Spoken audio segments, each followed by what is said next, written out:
Okay, YouTubers, we got the build complete. She's all decked out. She got a couple little stickers. Little Mamba Monster 2. Castle 2200 powering it. We got the Falcon Wild Peak tires. I heard pretty negative reviews on them, but I taped them twice with Gorilla Tape. And then taped up the holes in the rim and vented through the tire. It gives you a real spare, which is nice. We got the RC 4-wheel drive aluminum rear. It's all decked out. We got the little guys in there. The little navigation. All hooked up. Do a little walk around. Axial, kept the front clean. Little Savox, little axialracing.com. Little air scoop.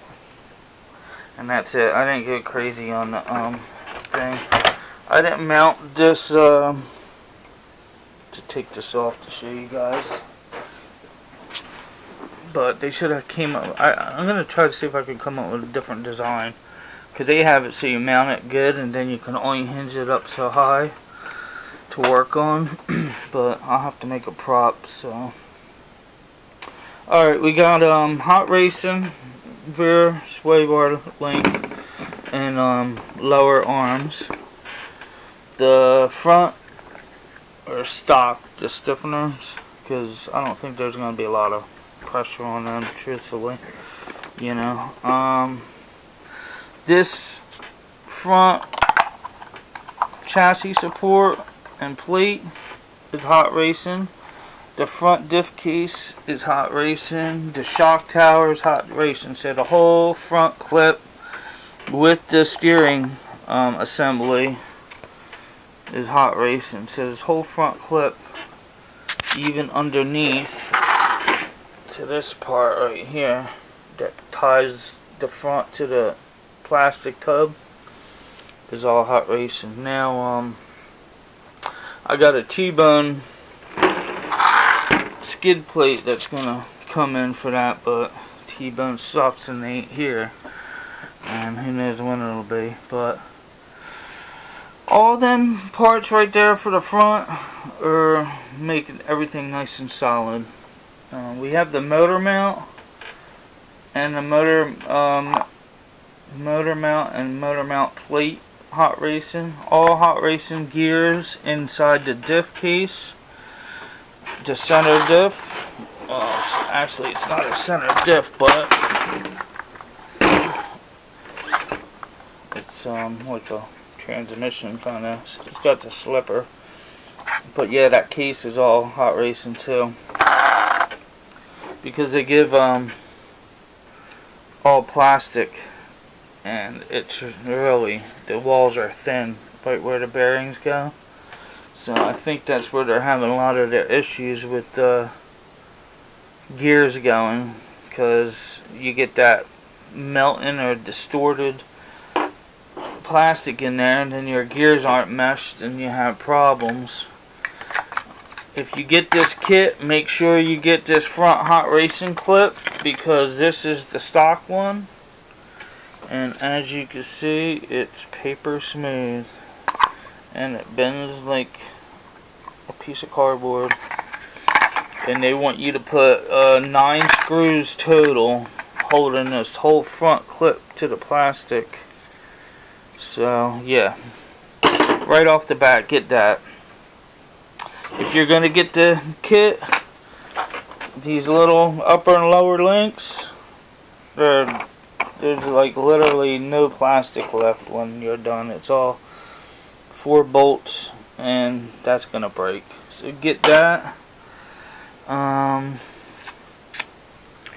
Let's see. Their shock tower looked pretty good. You don't have to get that. That looked pretty beefy. Their arms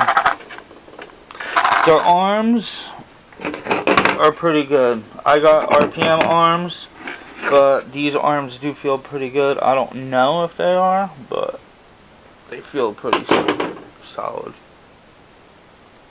Let's see what else. We got the Savox 1210 waterproof servo. Like I said earlier, 2200 capsule. It's 16 pounds finished. Alright, we have hot racing, telescoping, metal drive shaft. And right here, let's see, right there, into where these bearings go, there's a little clip. I'm going to fill all that with black electric tape to seal out all the dirt. They don't have any kind of boots that I've seen. I'm sure they might have it, but I couldn't find them. So I'm going to just seal it with some liquid electric tape. And then the bearings can still spin and keep the mud out. This plate right here is a beast. Just ties everything in. Hot Racing got some really good products. So you figure these 4 bolts go all the way through and bolt to that top plate, and then these bolts with the nut right on it are going all the way through, right through here to your servo assembly, which is a must-have. If you get this kit, don't even look at the other cheap plastic one that they have. It's ridiculous. It's like, I don't even know why they would make something like that for this thing. But yeah, so this whole front clip is really gonna hold up. So I have my RPM arms that aren't aluminum because I wanted a weak spot, something to give if it had to. Let's see what else. Other than that, it's all good. Battery trays are nice size. I should be able to fit something decent in there. A couple 3S's. They give you some foams. I think this is my nicest build so far, you know. I put 100K in the front and rear in the diff, and I think it comes with 20, and all the shocks are 47 and 47.5, and I ran the 6-hole pistons all the way around instead of, I think they wanted like two hole in the back with 20 weight, so I put 6-hole with 47 weight, and the front is 6-hole with 47 weight. So yeah, it should be good. It's not, you know, the front's not going to be real loose like they want it, but it should be good enough for what I'm doing it for. You know, I think they had it set up for more, you know, articulating like rock crawling, but this isn't going to be a crawler, because if so I would have a censored system or brushed motor. And the steering link is huge. They put this the servo wire goes through this little channel down there, and then they give you a little cover, and then it goes into the receiver box. And so you have to face the servo horn this far away, and my links aren't long enough, so on my steering links weren't long enough, so I had to make one up. So this big beefy ass link, I just had to Dremel my arm so it just clears it. I do a little Dremel on. So, but yeah, that'll be the strongest servo link you'll see. And let's see what else. Other than that, it's pretty much beast. Would I recommend this kit? I personally thought Axial, this is my first one, I thought Axial was like a big name brand, good product like Techno, and no, it's not. They should be ashamed of some of the parts that they put in this kit, and they should have charged extra $100 for the kit. So the customer would be happy, they would get a better reputation, and you wouldn't have to go right off the bat and upgrade everything, because this has been out forever and I've seen a lot of videos, so I wanted something like this. So I knew right off the bat that I needed to order all these upgrades to make it durable, because I don't want to go out and break it and have to fix it, then order an upgrade and then bring it out, break another thing, and you know, it just makes for not a fun hobby if you're always wrenching and not playing. So I think they should have stepped up and built a better product, and in the long run everybody would have been happier. So you know, what was it? Amazon had this thing for $4.29. Alright, it's $4.99 at Tower, but $4.29. Now, you can't complain, because for $4.29 you're getting 5 tires. Yeah, they don't say they're good, but hey, you're getting 5 tires. You're getting the body that's decent. The roll cage, everything's nice on this part. This whole roll cage and everything, all the holes lining up, I give them props for their kit. Their kit is awesome. I have one problem with that. I just have a problem with the quality of parts that they put in certain spots that they could have made better. Like, for example, make this plastic thicker and put some aluminum races in there where the bearings are going to run. How much could that cost you? Not much. Right here, make the plastic thicker, put aluminum race in there, done deal, easy. This, don't make a cheap piece of plastic that you know is going to break as soon as somebody puts some pressure on it.